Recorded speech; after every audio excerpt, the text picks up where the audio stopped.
What's up, guys? Gros épisode aujourd'hui avec Bam et moi sur le recovery. Aujourd'hui, en fait, on parle de tout ce que c'est. First, c'est quoi le recovery, mais ensuite, qu'est-ce que tu dois faire, qu'est-ce que tu peux faire pour mieux récupérer. On va parler de la partie entraînement de la chose, la partie active recovery. On va parler de sommeil, puis réellement la partie plate du stress. On va parler de nutrition, des macros. On va parler de certains autres aliments que tu peux intégrer pour améliorer ton recovery. Puis on va aussi parler de suppléments avec un petit touch sur les ice baths. Bonne écoute!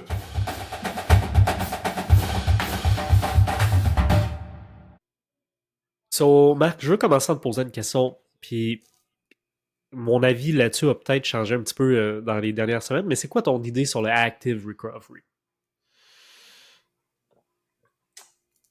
Il y a tellement de monde qui parle de façon différente de c'est quoi le active recovery. Pour certaines personnes, c'est faire quelque chose d'actif qui te permet de récupérer, puis pour d'autres personnes, c'est n'importe quelle méthode qui vient, tu sais, quelque chose que tu viens faire pour améliorer ton recovery. Ce que je veux dire, il y en a qui vont dire que faire du foam rolling, c'est du active recovery, ou du massage gun aussi, c'est du active recovery. Euh, tu feras attention quand tu te mets sur mute pour renifler, on t'entend pareil. Fait que... C'est ça que je viens de voir. Excusez pour le monde qui écoute. Mais pour moi, le active recovery, la façon dont je le vois, c'est faire une certaine activité physique qui peut aider à ta récupération. Prendre une marche, faire un peu, tu sais, une ride de vélo facile, whatever it is. Pour moi, c'est une activité qui va permettre ta récupération. Pour certains, c'est de la mobilité, du yoga, tu sais, un genre de séquence de mobilité à travers un paquet d'affaires. Moi, c'est comme ça que je vois le active recovery, en fait. Mais je suis curieux de savoir quand tu dis que toi, ça l'a changé les dernières semaines.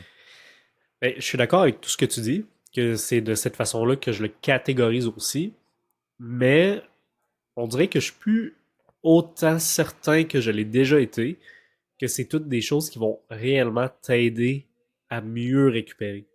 Je pense que à un certain point,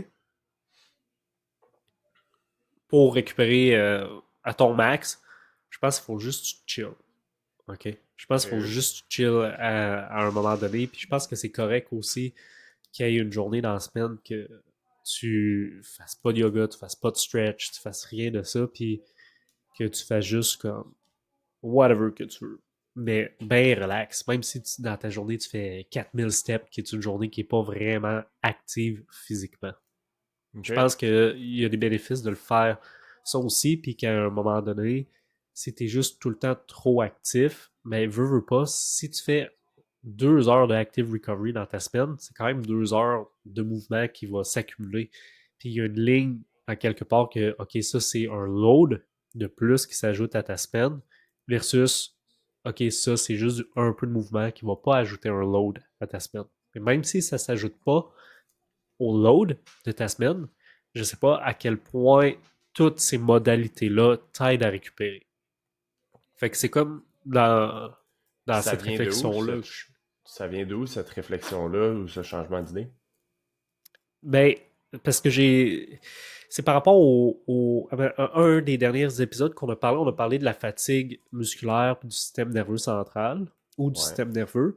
Puis on avait parlé, puis j'ai découvert, puis je t'avais expliqué que même si tu t'entraînes avec des charges qui sont plus légères, mais que tu fais un haut volume, ça va être autant, voire plus taxant que si tu t'entraînes avec des hautes charges avec un petit volume. Qu'au final, c'est plus le volume total d'activité qui va créer une fatigue. Okay? Souvent, on entend parler du système de high and low, Mhm. de faire une journée high CNS, low CNS. Mais au final, toutes ces méthodes d'entraînement-là, toutes ces charges d'entraînement-là viennent se confondre un petit peu, puis au final, c'est quand même ton volume total qui va créer le plus de fatigue. Okay? Donc, par exemple, tu pourrais aller faire un 20 minutes de course à un pace vraiment easy, mais ça va quand même créer une fatigue au niveau de tes jambes qui va venir interférer avec si tu as un training de heavy squat le lendemain ou inversement. Mhm. Cool. So, la question que je me pose, c'est quoi le minimum d'intensité qui va créer une charge, qui va réduire, qui va augmenter le stress sur ton corps, puis c'est quoi le volume aussi minimum qui va additionner à cette charge-là. Parce qu'on s'entend, si on pousse ça à l'extrême, juste d'aller prendre une marche dehors, 10 minutes, je pense pas que ça va t'empêcher de récupérer comme du monde. Mais si on pousse ça à l'autre extrême, puis que tu vas prendre une marche pendant 4 heures de temps, ben peut-être que là, ça va t'empêcher de récupérer de façon optimale. Tu sais, je pense Oui, que. absolument. Tu sais, je veux dire, c'est niaiseux, mais la semaine passée, quand j'ai couru mon demi, la veille, on passait la journée à Ottawa, puis c'était la veille de mon demi, je voulais pas. Tu sais, ça aurait été facile de dire, on n'a rien à faire aujourd'hui, on est à Ottawa, on va visiter, puis tu fais 30-40 000 steps, puis moi, c'était comme, mais you Exact. know what, il est rendu midi, j'étais à 15-20 000 pas, j'ai déjà les jambes un peu fatiguées, je vais tu sais, je vais take it easier pour l'après-midi. So, dans cette perspective-là, on est d'accord que il y a même à une très très basse intensité, comme marcher, il y a un certain volume qui va venir créer une charge. On est d'accord que pour minimiser la charge, ben, tu fais rien. Ça, c'est sûr que ça ajoute pas de charge. Mhm. Maintenant, je suis comme. La question que je me pose, c'est OK, est-ce qu'il y a vraiment un minimum de charge qui va t'aider à récupérer ou est-ce que ça va juste s'ajouter à ta charge overall dans ta semaine? Fait que je suis comme. Tu comprends un peu ce que je veux dire? Tu sais, même un stretch. Absolument. Mettons, je vais faire du yoga puis je tiens un deep stretch. Ben, un stretch, tu prends ta fibre musculaire, tu apprends puis tu la tires au max. Puis si tu tiens ce stretch-là assez longtemps, même si c'est juste body weight, même si c'est intense, ben, ça va créer un stress sur ton muscle. C'est Mhm. pas un, c'est pas quelque chose qui est passif, même si tu as l'impression de ne pas faire grand-chose et que tu n'as pas de charge. Fait que, Mhm. peut-être faire un stretch, 15 secondes, ça fait du bien, ça crée pas de stress, mais si tu le tiens plus longtemps, je pense qu'il y a comme une zone grise de à quel moment est-ce qu'il faut que tu te dises OK, là, j'ai juste besoin de rien faire, chiller. Puis je pense que le, le, le, le plus gros point là-dedans, c'est du point de vue psychologique aussi. De te dire, OK, aujourd'hui, je suis pas actif, dans le sens, j'ai pas besoin de me stresser, de faire un 20 minutes d'active recovery. Je sais que même si je me lève un peu plus tard ou même si je vais pas faire mon CC walk le matin, que ma journée ne sera pas gâchée pareil. Tu sais, je veux pas que. Faudrait pas que ça devienne aussi un stress psychologique de dire, OK, je manque mon. Si je manque mon ça, je manque mon ça, ma journée de recovery est gâchée. Alors, tu chill, tu recover quand même. Ouais, ça, je suis d'accord. Par contre, tu sais, je suis d'accord, mais je pense qu'il y a des nuances, comme c'est normal, là. Puis je pense que tu as raison de dire que, tu sais, d'en faire plus, même si l'intensité est basse, c'est pas mieux. Tu sais, je veux dire, Yep. c'est pas pour rien que n'importe quel plan, n'importe quel coach va recommander une journée off où est-ce que t'as pas de training. Tu sais, je veux dire, même, mettons, Yep. c'est niaiseux, mais un des exemples, c'est en course à pied, vu que je cours plus là. Ouais. Ben, je te donne un exemple. Le samedi, ce serait une grosse journée de course, puis le dimanche, j'aurais zéro training. Tu sais, c'est normal, même si ma longue course du samedi est à super basse intensité. Par contre, moi, la façon dont je le vois, puis je suis d'accord que, je veux dire, de dire, hey, je vais aller faire un gros hike dans ma journée off ou un gros rock dans ma journée off pour faire du active recovery, ben peut-être que c'est un stress supplémentaire. Comme ça, je suis d'accord. Par contre, ça veut pas dire de pas le faire non plus, right? Si tu as envie de le faire, puis c'est ton activité qui est planifiée, puis c'est comme c'est cool, ben vas-y. Tu sais, je pense que la charge euh, plaisir là-dedans, si on veut, la charge plaisir, la Yeah, charge absolument. sociale là-dedans est vraiment comme peut seulement être positive, même si tu rajoutes un certain stress sur tes jambes. Cependant, je, je suis d'accord de dire que ça n'a pas besoin d'être comme prescrit puis de dire OK, ben faut que je fasse Ouais. ma journée off, faut que j'aille faire une marche de 45 minutes ou d'une heure ou peu importe pour faire mon Mhm. active recovery. Je suis d'accord. Mais je me dis aussi que, de manière générale, ta santé et ton bien-être général devrait te permettre Mhm. d'aller prendre une marche, de faire 10 000 pas, faire 12 000 pas, aller prendre une grande marche dans ta journée sans que ce soit un stress supplémentaire. Tu devrais être assez en santé et en forme pour ça. Fait que Mhm. c'est un petit peu comme ça que je le vois. C'est pas la fin du monde si, hey man, tu passes un dimanche qui pleut sur ton divan, c'est comme, ben, you know what, il pleut, ça me tente pas d'aller prendre une marche, de me faire tremper pendant 45 minutes. Ouais. Right, je le comprends, puis comme le genre marcher pendant une heure, puis ça te fait chier, puis t'es en tabarnak, ben, c'est peut-être pas mieux que d'être sur ton couch, finalement, right?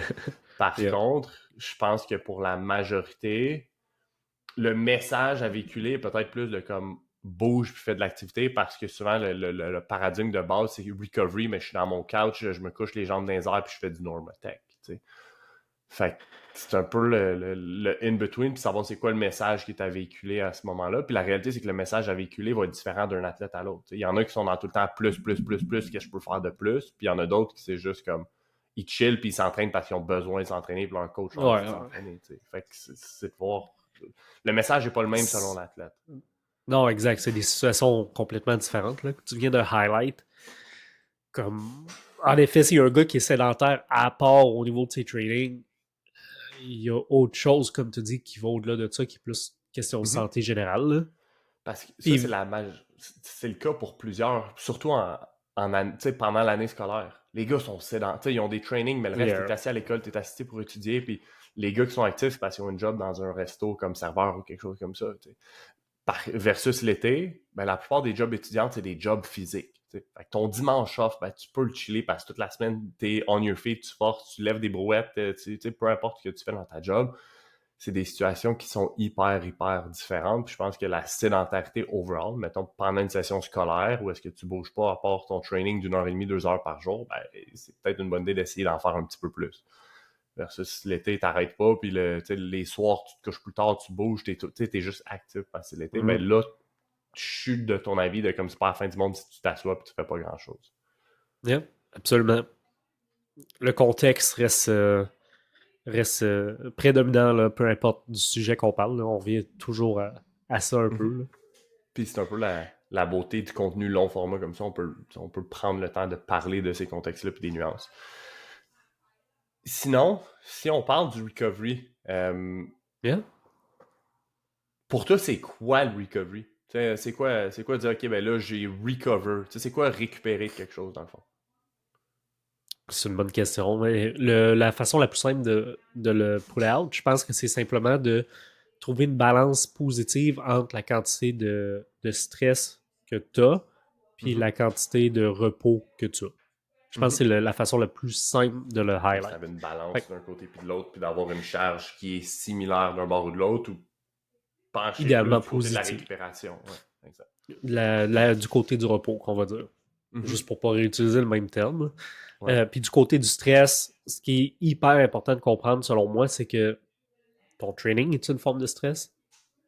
Tout ce que tu vis émotionnellement est une forme de stress. Fait que si tu es quelqu'un Mhm. de plus anxieux, c'est sûr que ce côté-là de la balance va être plus lourd.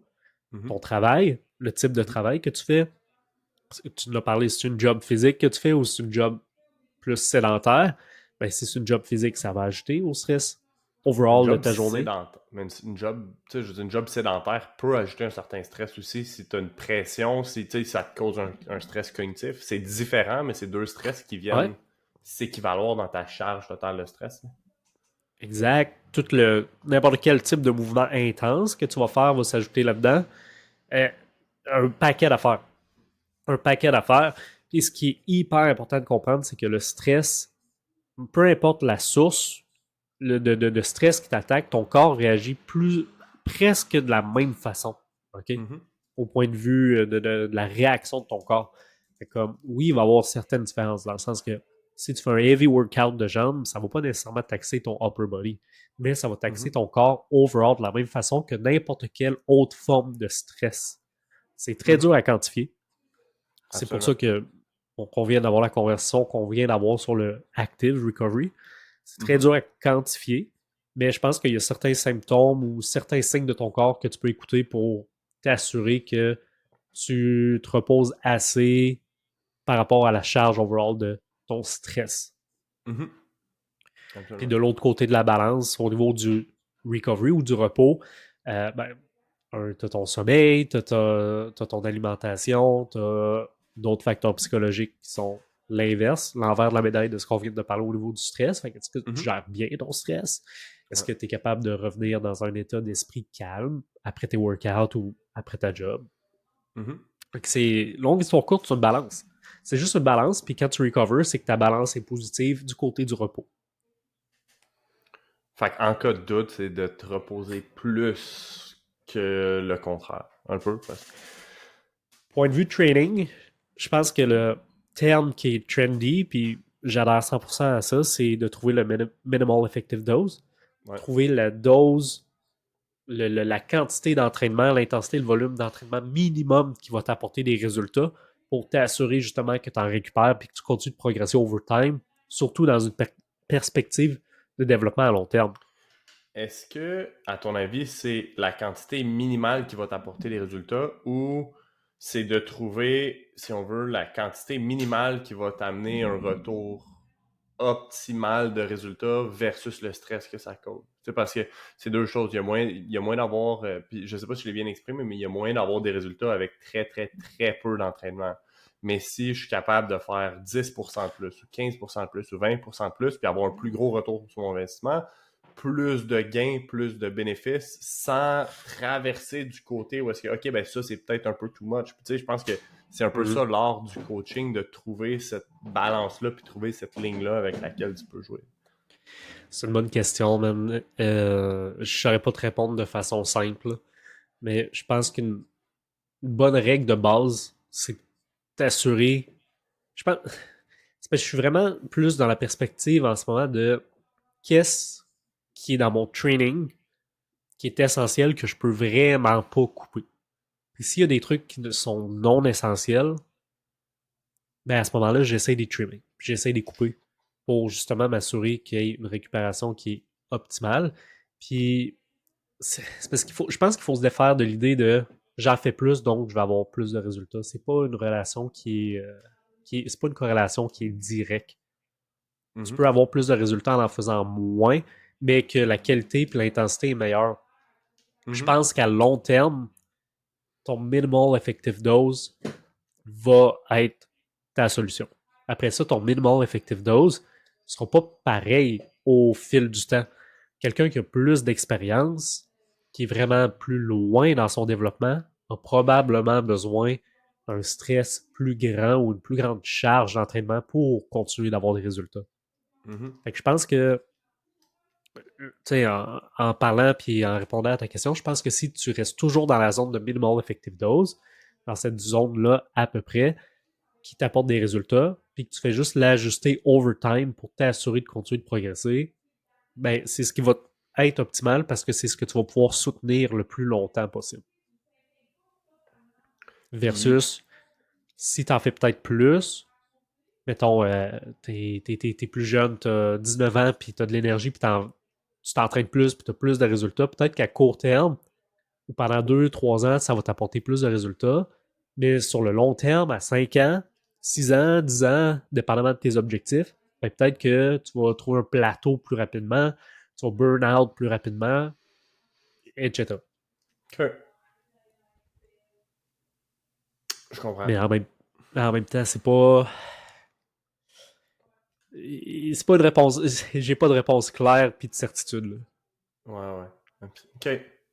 Puis, sinon, après ça, si on revient à ça, puis on parle de recovery peut-être dans la même ligne d'idée, euh, la façon dont je l'ai tout, ben, je l'ai pas toujours vu comme ça, mais la façon dont je le vois en ce moment, c'est, tu sais, le premier step du recovery, c'est pas, avant, je t'aurais dit ton sommeil, là. C'est ton sommeil, puis c'est la quantité de calories que tu manges versus ce que tu dépenses, peu importe. Puis réellement, je pense que tu peux pas out-recover un plan d'entraînement où est-ce que tu as trop de stress et un Oh. workload qui est trop grand. Je pense que c'est impossible. Tu pourrais dormir 12 heures par jour, manger 7000 calories, manger, tu sais, comme prendre tous les suppléments possibles. Je pense sincèrement que c'est impossible de recover d'un workload qui est trop grand et qui est inadéquat pour la personne. Man, 100%. Man. C'est clair. C'est clair, clair, clair. Là. Ton recovery passe tout d'abord par une bonne gestion du stress overall que tu vas subir ou que tu vas vivre au quotidien. Puis, je veux dire, que ta job soit stressante, que tu éprouves un stress émotionnel parce que, whatever, là, tu viens de te chicaner avec ton chum ou ta blonde t'a laissé ou peu importe, Mhm. là. Il y a des choses qui se contrôlent vraiment mieux que d'autres. Puis ton workload de training est facile à ajuster et simple à ajuster. Fait qu'en tant que coach, quand j'ai la chance de coacher quelqu'un en one-on-one, c'est tout le temps, à chaque nouvelle phase, à chaque semaine, je fais vraiment attention, je pose les bonnes questions aux athlètes que je coach pour m'assurer que le workload est efficace, que les gars récupèrent bien de leur entraînement. Puis si, ben là, on arrive, c'est bientôt l'été, s'il y a un gars qui commence à travailler en terrassement à l'extérieur, etc., ben j'ai pas le choix, ben, je vais réduire le workload de training. 80%, je pense, du recovery, si on suit la règle du 80-20, 80, le 20% d'effort qui va t'apporter 80% des résultats pour ta récupération, ça va être de bien gérer ton stress overall. Puis ce qui est le plus facile à modifier quand tu t'entraînes, ben, c'est ton training. Yeah. Ensuite, le next step, si on veut, fait que, la façon dont je le vois, je l'imagine un peu comme une pyramide. J'aime ça. Tout ce que je visualise, on dirait que j'aime ça visualiser comme une pyramide de c'est quoi ma base, puis ça revient à ton 80-20. Probablement que la base vient couvrir 80% du tip. Ouais. Ben, c'est pas comme ça, là, mais anyways. Par-dessus la base d'un workload qui est adéquat, à mon avis, à moi, c'est le sommeil puis le stress. Puis toi, vraiment, la façon dont tu le vois, c'est que le workload rentre avec stress. Le first layer, c'est vraiment tout ce qui est training et tous les autres stress. Puis après ça, ben, peut-être qu'on va piler autre chose par-dessus. Je l'avais pas nécessairement vu de cette façon-là, mais oui, it makes sense. Ensuite, es-tu d'accord avec moi que le next step, c'est ton sommeil avant même de parler de ta nutrition, de parler de macros, de suppléments, de ci, de ça, d'anti-inflammatoires, you name it? Oh ouais, ça, je pense vraiment, vraiment, vraiment, parce que je veux dire, si tu dors 4 heures par nuit, t'as beau manger le mieux possible, t'as beau prendre tous les suppléments, puis ton training, tout est bien balancé, ça va être tough. Man. Ça va être tough. Mm-hmm. Ça va être tough. Ben, ça va être tough, voire impossible. Parce qu'après ça, c'est niaiseux, mais de dormir si peu, ben, au lieu c'est niaiseux, mais c'est l'exemple, ok, quelqu'un qui dort 8 heures par jour, ben, il te reste 16 heures pour vivre d'autres stress, right? Tu dors 4 heures, il te reste 20, non, mais il te reste 20 heures pour vivre d'autres stress. Puis, tous ces stress-là, ben, sont plus stressants parce que ton corps est constamment en genre de alert mode. Je veux dire, quelqu'un qui dort 4 heures par nuit, t'es tout le temps un peu en mode fight or flight. Ton système, tu sais, d'un point de vue nerveux, t'es pas pareil. D'un point de vue production hormonale, c'est pas pareil. Probablement que tu vas produire beaucoup plus de catécholamine, d'adrénaline et ainsi de suite, juste pour survivre. Là. À la fin de la journée, ton corps n'a pas le choix de répondre pour te garder en vie quand t'es awake sur moins de sommeil. Fait que tout est plus difficile, si on veut. Fait que tout devient plus stressant aussi. Probablement que ton training est vraiment plus stressant quand t'es fatigué. Puis... Probablement que t'es moins fort, que t'es moins explosif, t'es moins élastique. Tu vas faire une pratique de foot, t'es moins réactif, t'es foggy brain. L'effort perçu est beaucoup plus haut. Yeah. L'effort perçu est beaucoup plus haut. Fait que... Tu sais, la solution, c'est pas... On avait parlé une fois que, genre, en situation de poor sleep ou de lack of sleep, que la créatine pouvait aider un peu avec les performances puis l'énergie puis tout ça à ce moment-là. La créatine, c'est pas la solution. Là, genre, hey, dors, prends de la créatine, prends un peu de caféine, puis you'll be alright. Je veux dire, c'est pas si puissant que ça. Mais, ouais. Fait que, le step qui suit pour moi, c'est le sommeil. Puis, de manière générale, je pense que dire à un athlète, tu sais, ce qui est prouvé une science, c'est de 7 à 9 heures par nuit, les recommandations générales. Là. Je pense que c'est de 7 à 9 heures par nuit. Je pense que la façon dont moi je le vois, c'est plus tu vas vivre de stress, que ce soit de training ou de ta vie en général, mais plus tu devrais rajouter des heures à ça. Fait que souvent, je suis comme, bon, mais le baseline, ça devrait être 9. Dans un monde idéal, un athlète qui veut performer, qui veut en faire plus, en dormirait plus proche de 9. Fait que le baseline, c'est 8. Idéalement, on se rapproche de 9. Puis, souvent, c'est de dire, OK, ben regarde, si tu fais une heure de plus de training dans ta journée, mais y a-tu moyen que tu dormes une demi-heure de plus? Que ce soit de faire une sieste. Tu prennes une sieste. Faire une sieste. Les fameuses siestes de Arnold Schwarzenegger. Il prenait toujours une sieste. Lui, sa routine, c'était comme training le matin, mangeait, dodo, se réveillait, training, mangeait, et après ça, il faisait sa nuit. Mais comme il en parle souvent, là, il prenait toujours des siestes. Toujours. Ça faisait partie de sa routine. Ça, c'est la vie de rêve, ça. Train, eat, sleep, repeat. Après le sommeil, what's next sur ta pyramide du recovery? J'hésite entre le nutrition ou la gestion psychologique du stress. Je sais pas, mais ça, je le mettrais dans le même bateau que le first layer du stress si on décide de tout mettre ensemble. Ok, je comprends ce que tu veux dire. Fait que tu mettrais la gestion psychologique du stress dans la gestion overall du workload. Ben, soit dans le workload ou tu vois dans la façon dont moi tu sais, à la base, moi je le voyais workload, puis par-dessus, je voyais sleep and stress un peu ensemble Mhm. dans la pyramide. Je les mettais ensemble, là, la façon dont je le visualisais maintenant, c'était peut-être de le mettre avec le workload. Tout le Ouais, stress est ouais. vraiment comme la base de la pyramide, puis la gestion du stress qui est psychologique rentre là-dedans. Tu sais, pour moi, il n'y a pas. On pourrait mettre le stress à chacun des layers, tu pourrais le mettre dans le sommeil, tu pourrais le Yeah, of remettre dans la course. nutrition, et ainsi de C'est suite. vrai. Fait que je pense que dans le contexte de simplifier ça, moi je l'aurais juste mis plus bas avec le reste. Ben, Tu sais, ouais. sommeil, Mais stress. là, on dirait que je vois ta pyramide, là, est orange et noire dans ma tête.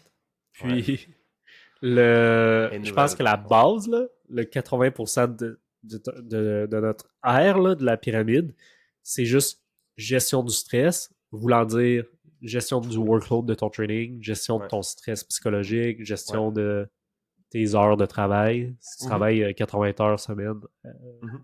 ça va pas bien aller, mon chum. Ton training va être ass. Ouais. Et non, et non. Fait que gestion du stress. OK. Gestion du stress, sommeil par-dessus. À ce moment-là, je pense que c'est nutrition. Man. Moi, c'est là que je me dirigerai ensuite. Je pense que Ouais. logiquement, c'est le prochain lever qui va avoir un impact. Right? C'est la prochaine chose sur tu take care des premiers, ça devrait être ton Ouais. focus maintenant. Right? Puis, faut pas oublier que quand on parle d'une pyramide, si ta nutrition est on point, mais que ton workload fait pas de sens, mais on l'a dit plutôt, there's no point. Là. Tu perds ton temps. Ou pas tu perds ton temps, mais réellement tes efforts sont pas à bonne place pour le retour sur ton investissement que tu vas avoir. Moi, je suis curieux. Mettons là, qu'on zoome in sur la nutrition, là, Ouais. qu'on fait une autre pyramide. Puis que tu classes quantité, puis qualité ou food source, puis split des macros rapidement. Là. Comment tu le splits pour qu'est-ce qui va avoir le plus gros impact sur ta récupération? OK, si on parle de recovery, parce que je pense que cette pyramide-là peut être vraiment différente dépendamment de l'objectif de la personne. Quelqu'un dans un Ouais. objectif de longévité, ce serait pas la même pyramide que dans un contexte de performance et de récupération, à mon avis. Ouais. Je déteste le dire. Je déteste le dire, mais je pense que la base de la pyramide, c'est le total de calories. Je pense que c'est Ouais. ça la base de la pyramide. Je pense que c'est d'avoir consommer assez de nourriture overall. I hate it, mais Je suis je pense d'accord. sincèrement que c'est ça. Je Fait que, suis d'accord, man. Puis comme je reviens de voyage, puis tu sais c'est quoi, là, dans les aéroports, c'est le struggle. Fait que comme là, ouais, on c'est avait ça. un temps de voyage total de 16 heures. Mais comme sur ces 16 heures-là, on a comme 2 escales, puis on a pris des billets les plus cheap possibles. Fait que des fois, t'as des longs layovers. Puis là, t'es pogné à l'aéroport, puis là, faut que tu te nourrisses. Puis là, tu checkes tous les restos. Là, t'as 5 heures de temps. Fait que tu fais le tour de l'aéroport pour choisir le meilleur resto, puis trouver le meilleur deal. Mais comme, il n'y a pas de bon deal à l'aéroport. Tout coûte fucking cher. Ah, mais il n'y a pas de deal. Mais non, il n'y a Il pas n'y a de pas de deal. deal. Mais il y a des Mais là, meilleurs choix à certaines places. exact. Fait que là, tu te promènes, puis là, tu veux faire ton meilleur choix, puis comme, at the end of the day, là, à la fin, ce que j'ai essayé de faire, c'est juste de trouver les calories les plus cheap possibles, puis trouver un peu, puis de compléter Ben un peu voyons. avec deux, trois trucs sur le site pour dire, OK, aujourd'hui, ça va être ça, puis that's it, là. Ah, tu vois, moi, c'est pas l'approche que j'aurais pris du tout. C'est pas Ouais, c'est l'approche parce que que moi, en j'aurais pris. voyage, je perds du poids, Marc, là, c'est fou, là. Moi aussi, j'ai Faut que je perdu fasse 10 livres dans mon attention, là. dernier voyage. J'ai perdu 10 livres en 3 semaines dans mon dernier voyage. Ouais, ben c'est parce que toi, t'es avais à perdre, là. Moi, je perds 10 livres, là, je suis rendu sec, là. Mais, ouais, encore une fois, ça dépend du contexte. Je veux dire, moi, dans cette période-là où je voyageais, j'avais pas beaucoup de training. Fait que pour moi, là, le meilleur choix était la qualité de mon Ouais, alimentation puis mon baseline de protéines. C'était ça mon seul focus. Puis le point de vue calorique, ben, it is what it is. Je serai dans un surplus, je serai dans un déficit. Ça changera pas grand-chose, c'est une journée. Fait que, puis toi, c'était quoi le. C'est quoi que t'achètes à l'aéroport? ça dépend, mais la dernière fois que j'ai fait ça, j'ai eu deux bonnes options en fait en allant et en revenant de Colombie. En allant en Colombie, on avait un long layover à Orlando. Je me souviens pas du nom du resto, mais on a straight up mangé un steak puis des légumes. Tu Let's sais, c'était go. comme. C'était cher, mais c'était pas nécessairement plus cher que ça aurait été dans un autre resto à l'extérieur de l'aéroport. Tu sais, pas tant plus. Ouais, Fait que c'était raisonnable. c'est Fait que bon. ça, c'était en y allant. Puis au retour, on avait une escale. me souviens plus si c'était un escale à Toronto ou à Montréal, en revenant. Puis il y avait un petit café où est-ce que je marchais, puis là, je le regardais, je voulais me prendre un café décaf, puis je suis comme, j'ai faim, tu sais. Puis quand je trouve rien dans ces contextes-là, j'achète des barres de protéines ou quelque chose, genre un genre de lait for life. C'est vraiment pas le best, mais quand je trouve rien, c'est ça mon option. Puis là, je regardais pour un petit café décaf, puis il y avait des cuisses de poulet, puis genre des légumes grillés, puis des patates. Je me souviens plus si c'était à Montréal ou à Toronto dans le. Mais j'étais comme, ok, ben c'est ça, je prends. Là. Fait que j'ai pris une cuisse de poulet, puis c'était fucking. Tu sais, mon steak était très average à Orlando, là. Mais ça, c'était Ouais. fucking bon. Fait que ça avait été mon option en revenant. Écoute, je te parlais pas de moi ce que je fais à l'aéroport, là. Je veux C'est pas le pas. savoir. Je veux pas le savoir. C'est pas ça. Fait que, on se relance dans la nutrition pour le recovery. Ok, fait que le first layer, c'est juste de t'assurer de te nourrir assez, puis c'est vraiment challengeant l'été pour les gars qui ont des jobs physiques. Tu sais, je pense que ça, c'est la first thing, c'est comme... C'est un job physique, manger assez, c'est tough, là. Je parlais à 2 gars qui jouent au foot ce matin au gym, puis... tu sais, les deux ont des jobs physiques, puis c'est comme, hey, on mange tellement, man, on essaie juste de maintenir notre poids, pas perdre tout le poids qu'on a pris cet hiver parce qu'on travaille, puis on est tout le temps, comme on traîne beaucoup, on travaille beaucoup, puis next thing you know, c'est que tes activités, souvent à l'extérieur de la job puis du foot l'été, ben, sont actives aussi. Tu sais, il fait beau, là, je veux dire, tu passes du temps dehors, t'es actif. Faut que tu manges, puis la demande calorique est challengeante l'été. Après ça, je pense que la répartition des macros totales de la journée est le next big step. Puis tu sais, ça va un petit peu ensemble. Là. Les macros puis les calories, ben, je veux dire, si tes macros sont on point, tes calories vont être on point. Puis si tes macros sont out of whack, ben, il y a moins que tes calories soient correctes, mais anyways. À partir de là, pour moi, c'est de t'assurer d'avoir assez de protéines, qui devrait toujours être ta fondation, peu importe l'objectif, peu importe ce que c'est. C'est pas d'avoir plus de protéines, mais c'est d'en avoir assez pour assurer ta récupération musculaire et toutes les autres fonctions que tu as dans ton corps. T'sais. Puis réellement, je pense qu'il y a un minimum de fats à avoir. D'en avoir plus peut être bénéfique pour certains. Mais ça, c'est une autre chose que j'ai changé d'opinion à travers le temps. Je pense que la balance de carbs and fats, si tu as le minimum de chacun, ce que tu fais avec le reste, c'est pas si important que ça. Il y a moyen de venir le pairer plus selon tes demandes. Comme, absolument, mais je pense pas que ça, ce soit comme la fondation du timing d'avoir exactement la bonne carbs and fats. Je pense que si ta balance calorique est la bonne, je pense que you're in a good place to start. Yeah. À partir du moment que tu prends ton, on va dire, 1 gramme de protéines par livre de body weight, comme tu as dit, un minimum de fat, qui est quand même facile à aller chercher, là, on va se le dire. Plus tu manges de protéines, plus c'est facile en plus. Là. Ouais. Les gars qui en mangent pas assez, souvent, c'est des gars qui vont manger 1 gramme par livre ou un petit peu moins, puis qui en ajoutent pas on the side. Qui font pas un effort de dire j'intègre des portions de fat parce que mon focus c'est protein and carb, protein and carb, protein and carb. Parce que c'est il y a beaucoup de joueurs qui entendent ça. Fait qu'ils vont Ceux qui sont choisir hammer des down sources. de manger ça. Là. Genre des poitrines de poulet lean avec egg whites, du riz yogourt puis des grec brocolis 0%. steam. Puis tes sources de protéines sont toutes lean. Fait que là, t'arrives, puis là, t'ajoutes pas des sources de fats, de l'huile d'olive, des avocats, des noix de chocolat noir on the side. Mais c'est vraiment à ce moment-là, c'est facile de pas avoir assez de fats. Je veux dire, mais du moment que tu dis que tu manges des œufs avec le jaune, que tu prends une viande hachée qui est peu importe, le extra meg ou meg, peu importe. Puis ton poulet, ben, manger des hautes cuisses ou des poitrines, c'est pas la fin du monde, comme tu risques d'avoir assez de fat juste là. Après ça, t'en intègres un peu à tes repas, puis you're good pour avoir ton minimum. T'sais. Personnellement, j'aime mieux en avoir plus, mais ça, je pense que c'est une question de préférence beaucoup aussi. Tes recommandations en quantité de protéines là, par le macros ont-tu changé dans les derniers mois depuis la dernière fois qu'on en a parlé? Ça reste pas mal pareil. Fait que, je pense que le minimum pour la grande majorité, c'est 1 gramme par livre dans un contexte d'étudiant-athlète. Je pense qu'il y a moyen de prendre de la masse avec moins que ça. Absolument. Là. Et si on se dit que les calories sont correctes. Par contre, c'est pas quelque chose que je recommande nécessairement. De manière générale, encore une fois, ça va dépendre du contexte. Ça va dépendre du contexte et de l'appétit aussi. Tu sais, quelqu'un qui a juste zéro appétit, ben peut-être que diminuer les protéines puis d'intégrer autre chose, c'est pas une mauvaise idée. Il y a des choses qui sont plus faciles à rentrer du volume. Là, dans un contexte où il faut que tu manges beaucoup, ça peut être plus facile de rentrer soit plus de fat, plus de carbs que des protéines. Mais la recommandation générale de comme 2,8, 3 à 3,3 grammes par kilo de lean body weight, là, je veux dire, un gars de 300 livres fait pas x 3,3, tu pèses 150 250 kilos, puis tu manges On va 450 faire grammes de un protéines. shitload. Tu sais, ça se fait, là. Puis il y en a qui le font, mais je suis pas sûr que ce soit nécessaire. Fait que, Puis pour quelqu'un qui s'entraîne pas ou qui est juste actif normalement, puis qui s'entraîne peut-être juste un peu, mais qui est pas en mode performance, ça serait quoi ta recommandation au niveau des protéines nettes par jour?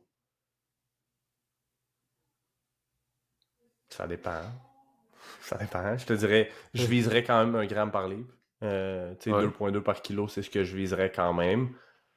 Par contre, tu me dis, tu sais, je te donne un exemple, mais tu me dis, là, je fais pas d'activité physique, puis je suis moins actif, ben probablement qu'il y a un plus grand pourcentage de ce que je mange, de mes calories proviendrait des protéines. Je pense que j'aurais un plus grand bénéfice à faire ça qu'autre chose, tu sais.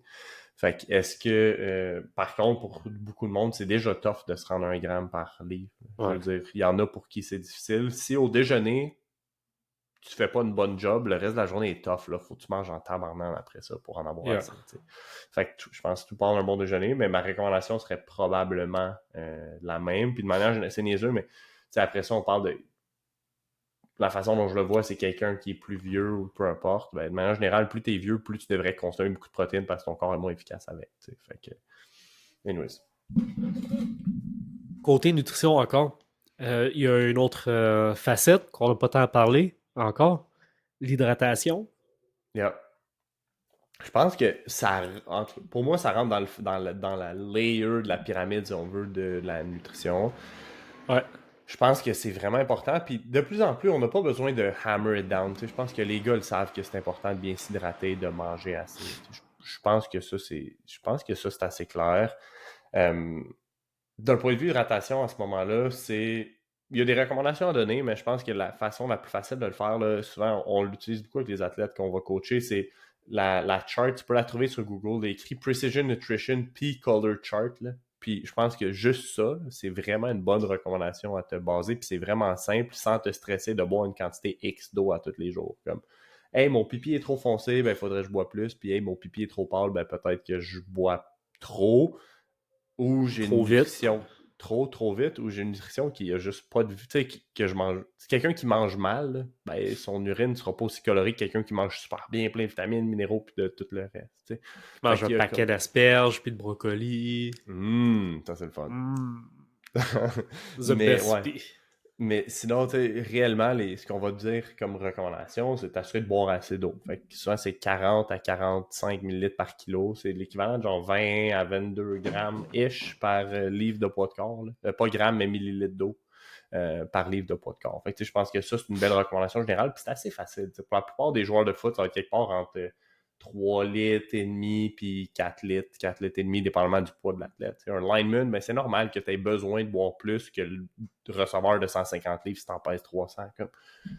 T'as pas le même body, là. Je veux dire, c'est normal que tu aies besoin de boire plus. Fait que moi, j'aime ça le voir selon l'individu. Puis pour ça, j'aime ça faire des recommandations si on veut parler par kilo. Et ainsi de suite. Puis c'est pas comme tout le monde devrait boire 2 litres. Comme. Ma tante Martine, là, ben, qui est sédentaire puis qui va pas dehors, ben, elle a pas la même demande que Samuel O-line de 330 livres qui court sur un field puis qui sue puis que son chandail gris est rendu noir à la fin du training. Je peux pas dire aux deux de boire 2 Son litres. chandail blanc il devient transparent à tous ses trainings. Exact. Fait c'est un petit peu ça. Fait que c'est pour ça que j'aime ça donner les recommandations de ce côté-là. Puis ensuite, pour de vrai, là, si on veut garder ça hyper simple, c'est si tu manges bien puis minimalement transformé, ajoute du sel à tous tes repas, stresse pas avec le reste. C'est comme you'll be alright. Par contre, plus tu manges transformé, ben comme rajoute pas du sel sur tes frites du McDo, là, comme à un moment donné, je pense que c'est exagéré. Fait que, Yeah. c'est un peu ça. So, est-ce que tu veux diriger vers la conversation des électrolytes? On pourrait, Ou mais rapidement?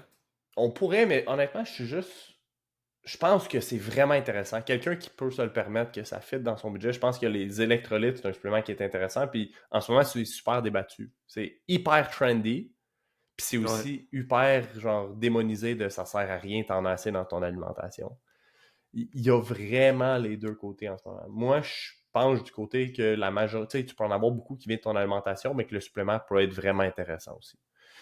C'est mon avis, surtout dans un contexte athlétique où est-ce que tu bois plus d'eau, tu sues plus, tu dois remplacer, tu dois retenir, tu dois réussir à retenir ton eau, avoir un meilleur équilibre. Puis personnellement, puis c'est peut-être placebo, mais je me sens mieux quand je consomme des électrolytes.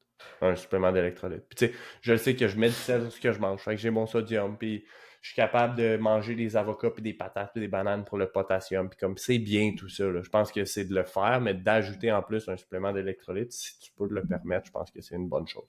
Fait que Alright. that's my two cents. On n'en parle plus. Ou est-ce que tu voulais te diriger vers les suppléments tant qu'à être sur les électrolytes?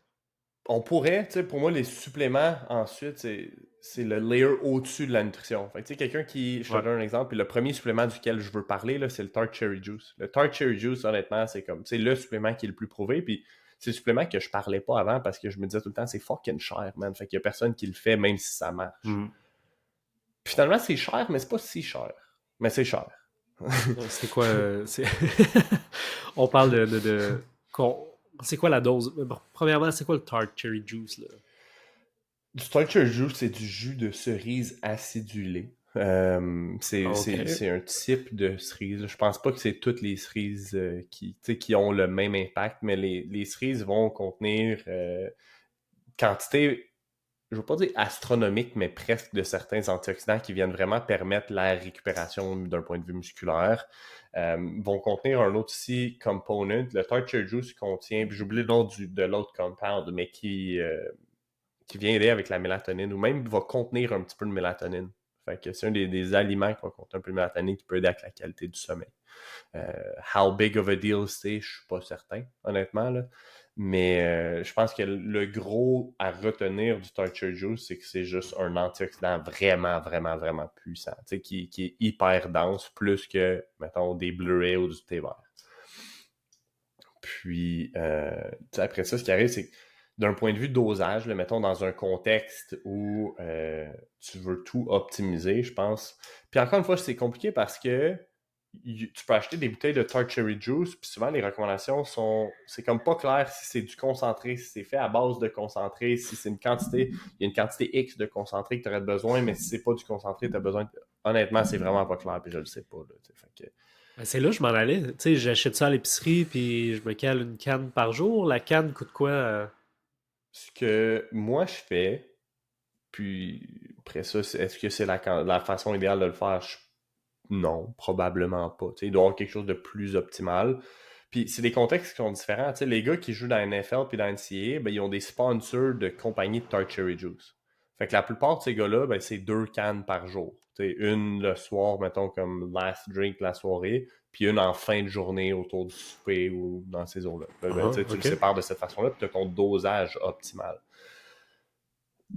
Ben, moi, je suis pas sponsored par une compagnie de Tart Cherry Juice. Fait que j'achète une bouteille, là, puis c'est dans les bouteilles fancy en vitre à l'épicerie, là. Fait que la bouteille coûte, dépendamment, là, mais ça va être souvent entre 9 et 12 dollars peut-être pour la bouteille de jus. C'est cher. Par contre, ce qu'il faut comprendre, c'est est-ce que je devrais le comparer à un autre jus ou je devrais le comparer à un supplément qui a un impact Ouais. similaire? De la même façon que, je te donne un exemple, tu sais, des céréales. Il y a un moment où est-ce que les Magic Spoon étaient populaires, puis j'avais acheté des Magic Spoon pour les essayer, qui étaient des céréales super élevées en protéines et ainsi de suite. Puis là, c'est comme, c'est vraiment cher versus une boîte de Fruit Loops. C'est comme, oui, mais c'est deux aliments différents, tu sais. On peut pas nécessairement Ouais. comparer deux choses qui se ressemblent puis de les mettre dans parce que c'est tu sais réellement ce qui coûte cher dans la bouffe souvent c'est les protéines, right? Yep. Fait que les Magic Spoon par exemple, mais c'est normal, ça coûte pas la même affaire que les Fruit Loops. Fait que tu peux pas dire ben, c'est une boîte de céréales à 3$ puis c'est une boîte de céréales à 10$. C'est comme tu sais, compare ta boîte de Magic Spoon à la même quantité de protéines provenant de viande, ben peut-être que c'est plus similaire finalement. Uh-huh. Le principe est un peu le même avec le jus. Le but, c'est pas nécessairement de parler de Magic Spoon, mais le principe est le même avec le jus. Est-ce que le jus, je le prends pour avoir des carbs puis des calories ou je le prends pour les bienfaits ou les impacts que ça peut avoir sur mon sommeil? À ce moment-là, est-ce que si c'est juste pour les calories, ben fuck it. Je veux dire, achète-toi du jus d'ananas ou du jus de whatever que t'aimes, ça va te coûter bien moins cher. Si c'est pour les bienfaits pour le sommeil, ben, tu peux pas comparer le prix à un jus d'ananas qui a zéro impact sur ton sommeil. Tu sais, c'est un peu comme ça que je le vois. Fait que oui, c'est pricey. Moi, ce que je fais, c'est... la bouteille doit me durer une semaine, mettons. Fait que c'est une bouteille de presque 1 litre. Je dois prendre 150-200 millilitres. Ça me coûte, mettons, 10$ par semaine, on va dire. Puis je bois ça avec mon souper. Parce que souvent, je soupe tard. Puis j'ai pas envie de reboire du jus après. Fait que ça me coûte 1,50 As-tu par jour. remarqué si tu te sentais mieux ou whatever, mettons, après tes courses, peut-être? Je serais porté à dire que oui, mais les moments où est-ce que je le consomme, c'est des moments où est-ce que mon volume d'entraînement est vraiment plus grand. Tu sais, c'est quand je commençais à vraiment comme pile up du volume de course que tu sais, tout s'en venait beaucoup. Puis là, en plus, je faisais du vélo, puis ci, puis ça. Fait que vraiment difficile à dire. J'ai l'impression que oui, les premières fois que je l'ai fait sans augmenter nécessairement mon volume d'entraînement, mais puis encore une fois, il y a trop de facteurs pour dire que c'est juste ça, mais mes stats de sommeil puis de recovery étaient meilleurs sur mon Oura Ring. Mais ça n'a pas toujours été le cas. Fait que, tu sais, ça peut être aussi dû à autre chose, dont les stress et ainsi de suite, puis le volume d'entraînement, puis tout ça. Fait que, je crois vraiment, c'est une des choses les plus prouvées. Tu sais, si tu vas sur examine.com, comme le Tart Cherry Juice sort au top, tu sais, je veux dire, c'est vraiment des trucs qui sont plus prouvés selon la science. Mais c'est comme un peu tu sais, les nitrates, puis les jus de betterave, puis tout ça. C'est comme... C'est tellement tough à juste acheter comme supplément puis savoir combien prendre que personne le fait. Tu sais. Puis pour moi, le Tart Cherry Juice rentre C'est un pas peu dans la pratique. même... Ouais. Le Tart Mais on Cherry sait Juice que ça rentre un peu dans fonctionne. tout. On sait que ça On le sait que ça fonctionne. fonctionne, mais on sait pas comment faire. Exact. Fait que Fait que, on le fait pas. ça, puis c'est parce que ça ne fit pas dans genre 2 capsules. Tu sais, tu peux pas prendre 2 pilules de ça, c'est pas assez. Tu sais. Mm. Fait que pour moi, je le mettais dans la même catégorie, puis là, j'ai commencé à intégrer ça. Fait que, puis c'est le plus prouvé. Fait que c'est pour ça que je voulais en parler. Puis encore une fois, l'autre contexte, l'autre question intéressante à se poser par rapport à ça, c'est est-ce que, puis ça, c'est une réflexion que j'ai eue en lisant Peak de Mark Bobbs, que je pense que tu as déjà lu il y a un certain moment. Là. Mais une des autres considérations à avoir, c'est est-ce que là, mon objectif est de récupérer à tout prix parce que je dois performer demain ou après-demain, ou est-ce que là, ben, la récupération que mon corps va faire, puis les adaptations que ça va permettre sans les autres choses sont ce que je cherche, dans le fond. Fait que c'est la question à se poser aussi selon le timing puis l'impact qu'on veut dans l'immédiat. Fait que dans un contexte de off-season, ben, je pense pas que dire je bois du Tart Cherry Juice tout le temps à l'année, c'est la solution. T'sais, je pense que je pense pas que ce soit nécessaire. Par contre, dans un contexte de camp d'entraînement, mettons, ça pourrait être vraiment intéressant. Fait que... Un peu comme l'histoire du bain de glace. Le fameux bain de glace. Deux fonctionnements vraiment différents, mais je le vois pas mal dans la même façon. Ouais. Juste, on a parlé. Ça fait un bout, par contre, qu'on a fait cet épisode-là. On pourrait le faire updater, là, 2024, mais je pense que c'est dans un des premiers épisodes qu'on a fait. On a parlé du Active Recovery, on a parlé des Ice Baths. Puis l'histoire avec les Ice Baths, long story short, c'est que oui, ça peut t'aider à te sentir moins sore à court terme et donc améliorer ta performance à court terme si, par exemple, tu es dans un tournoi style Team Québec puis tu as 3 games de foot en une semaine puis il faut vraiment que tu performes le lendemain, même si tu as les jambes cassées. Ou tu es en training camp juste de foot, là, back then, c'était des 2-a-days puis ça avait juste pas de bon sens. Il fallait que tu performes le lendemain pour ta pratique parce que ton spot était on the spot. Mais si tu es en mode entraînement puis tu veux des gains à long terme, ben ça va impair ton recovery à long terme, ça va impair les gains que tu vas faire à long terme. So, un petit peu le même principe. Puis on avait eu la discussion à un moment donné aussi sur... Tu m'avais posé une question, je pense pas que c'était sur le podcast, on s'en était parlé juste les deux, tu étais venu souper chez nous, puis tu m'avais dit, hey, je me demande si je tac trop de antioxydants, puis je me demande si ça impair mes gains à long terme. Si je ne m'abuse, là, c'est aussi la fois où est-ce que j'habitais à l'îlot où est-ce qu'il y avait un ice bath un cold tub disponible dans l'immeuble, puis je prenais je faisais un cold immersion de 3 minutes à tous les matins. Puis là, j'étais comme crime, j'arrive pas à prendre ma masse, puis je me demandais si ça avait un impact. Exact. So, c'est une question intéressante. C'est I don't know, je ne sais pas. Mais comme continuons notre conversation sur le recovery. Ça fait quand même un bon survol. Y a-tu d'autres choses que tu voulais parler? Puis je pense qu'il faudrait garder tout ce qui est plus active recovery, foam rolling, stretching, massage gun, etc. pour juste un autre épisode parce que c'est son home thing. Là. Ouais. OK. Ben, réellement, après ça, d'un point de vue supplément, là, ce qui, à mon avis, fonctionne le plus, c'est les trucs qui vont aider avec l'inflammation dans ton corps, puis les trucs qui vont fonctionner comme antioxydants. T'sais, on a parlé de Tart Cherry Juice. Dans la nutrition, c'est niaiseux, mais on a juste parlé de macros, là, mais d'intégrer des aliments qui sont plus riches en antioxydants peut être vraiment intéressant, je pense, d'un point de vue recovery. Puis ce qui va venir de ton alimentation, genre des bleuets, puis tantôt je parlais de thé vert ou du café ou du chocolat noir, ben ça sera pas assez pour avoir un impact négatif ou blunter. Parce que ton processus de progrès, si on veut. Parce ce qui arrive, c'est que l'inflammation, tu vas prendre des oméga-3 qui vont aider avec l'inflammation. Tu vas prendre du curcuma qui va aider avec l'inflammation. Mais ça ne sera pas assez pour dire, OK, ben j'ai plus assez d'inflammation pour progresser. Parce que l'inflammation est nécessaire. Puis tu sais, le stress oxydatif, il est nécessaire dans ton processus de performance puis d'adaptation, right? Fait que c'est pas de dire tout ou rien. Puis encore une fois, c'est là où les aliments puis la vraie bouffe là, font bien les choses. De dire, bon, mais il y en a dans des quantités qui vont faire ce qu'ils ont à faire sans trop le faire. Moi, je pense que d'un point de vue supplément, ce qui est les bases, c'est un supplément d'oméga 3 que je crois encore beaucoup. Puis on en a parlé sur un épisode récent que tu pensais ne plus en prendre et ainsi de suite. J'y crois, c'est une des choses que je crois encore le plus. Puis en date d'aujourd'hui, tu me permets de prendre un supplément, je pense que c'est le seul que je garde pour de vrai. D'un point de vue santé, d'un point de vue performance, d'un point de vue récupération, je pense que ce serait le plus intéressant. De qualité, of course. C'est le supplément que je suis tannant avec la qualité, mais c'est ça. Puis sinon, c'est niaiseux, mais d'un point de vue soit aliment ou supplément, mais ce que j'ai appris récemment, d'un point de vue aliment, ajouter du curcuma à ton alimentation, c'est quelque chose que je faisais beaucoup, beaucoup au cégep et à l'université. Par rapport à tout ce qui est l'inflammation, on ajoutait du poivre noir, on parlait d'ajouter Avec le poivre noir, classique. Puis le miel. Je l'ai jamais fait avec le miel. Tu vois, ça, je l'ai jamais fait. Mais... Je faisais ça, là. Pendant un bout au cégep, là, j'avais les chevilles raides, les tendons d'Achille qui voulaient exploser. Fait que tous les matins, je prenais... Au début, je faisais presque dry scoop, là, le principe de dry scoop, là, de curcuma avec du poivre. La vendée, c'était trop dégueulasse. Fait que je faisais juste rajouter du miel on top. T'as-tu déjà fait le Cinnamon Challenge? C'était dégueulasse. T'as-tu déjà fait le Cinnamon Challenge? Non, à cette époque-là, man, je t'aurais dit que c'était de la petite sauce.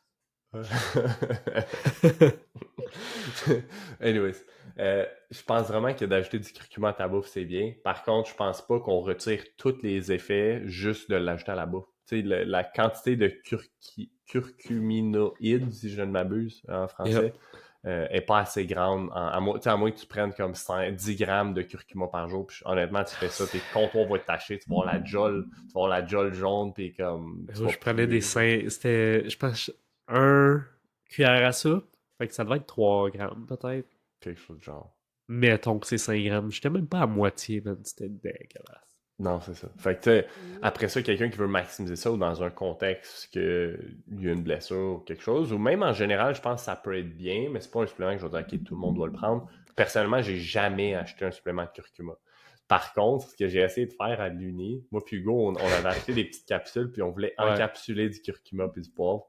Puis on était vraiment mal organisés, man. Puis on avait les doigts jaunes, puis c'était de la fucking merde. Fait qu'on l'a fait une fois, puis on a tout laissé tomber. Fait que... As-tu encore ton encapsuleur? J'avais pas un encapsuleur, j'avais des capsules. Puis j'ai essayé de faire ça avec mes mains. Puis ok, mauvais plan. Ouais, fait que quand t'essaies de sauver de l'argent, des fois, là, c'est pas toujours le best. Des fois, t'en perds. Ouais, exact. Moi, je l'ai perdu. Mais anyways, fait que c'est un peu ça. Puis tu sais, juste... je pense que... Connais-tu un bon supplément de curcumin qui serait le concentré de curcuma actif? En termes de marque, là, vite, je le sais pas par cœur. Faudrait que je vérifie puis je te revienne. On top of my head, je sais pas, mais je serais capable d'aller te le vérifier puis te revenir avec ça. Oui. Si ça intéresse quelqu'un, vous nous enverrez un DM. J'irai faire les vérifications. Je l'ai pas recommandé assez souvent pour le recommander. Les seules fois où je l'ai recommandé qui est intéressant, je pense que c'est le Algecal, qui est un oméga 3 plus curcumin. Puis ça, honnêtement, c'est un supplément qui est quand même cool. Fait que ça, c'est lui que j'ai recommandé. Sinon, c'était Ultra Inflamex qui en contenait aussi. Mais tu sais, un supplément juste de ça, je l'ai jamais recommandé, je pense. J'ai toujours pairé avec autre chose. Alright. There you go. It's a wrap. That's a wrap. J'aime les wraps. Si tu t'es rendu jusqu'ici, un énorme merci pour ton écoute. Hey, puis si tu veux nous donner un coup de main, il y a une chose gratuite, facile que tu peux faire. Va nous laisser un review, soit sur Spotify, Apple Podcasts ou YouTube. Va nous mettre un petit commentaire pour nous dire à quel point tu apprécies le podcast. Ou tu pourrais même le share à quelqu'un que ça pourrait intéresser. Puis si tu trouves que ça prend trop de temps, hey, no worries, tu peux toujours nous laisser un 5-star review puis sans dire un mot.